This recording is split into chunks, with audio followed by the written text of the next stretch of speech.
Selecting patient profiles will open a list displaying all of the patient profiles in the agency.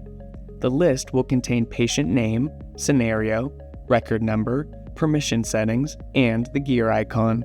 The permission settings include authored and unauthored status. If a patient is unauthored, shown by having a red icon, the only faculty users who can access it is the user who has created it. Once the patient profile is completed, it can be authored, shown by having a green icon, for other faculty users to utilize. Locked status and unlocked status, shown by having a green icon, can be accessed and edited by faculty users. The original status, shown by having a yellow icon, can't be edited directly, but can be copied into a new patient profile and then edited. These profiles have been preloaded into the user's agency by KbPort. Copy status. A profile that is allowed to be copied will have a green icon, whereas a profile that is not allowed to be copied will have a red icon.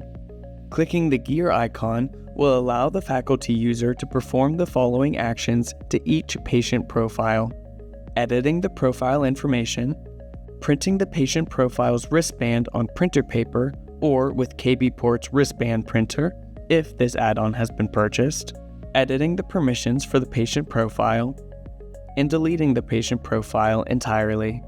Creating a new patient profile involves clicking Create New Patient Profile and filling in either specific information, basic patient information, demographic information, and scenario information, or automatically generated information by clicking the Generate Patient Information button, including educational materials such as patient category, scenario title, and scenario details, as well as scenario goals and objectives and scenario instructions, is available in this section. Clicking the gear icon and then Edit will open up the Patient Profile Builder for the selected patient. This page, which can be viewed in both timeline and table view, will be how the patient forms associated with the selected patient profiles are managed. These forms are the data entry portion that correspond to events happening to a patient in the patient care scenario. For example, a labs form would indicate lab results, and an admissions form would indicate all of the information the patient would provide at the time of admission. A legend for the different forms that can be populated on this page will be found on the left side of the screen. To create a new form, click Add New Form and select the desired form from the provided list. Fill in the required information for the selected form and click Create. These forms will be displayed on the timeline as dots of the respective colors, with the red line marking the simulation start.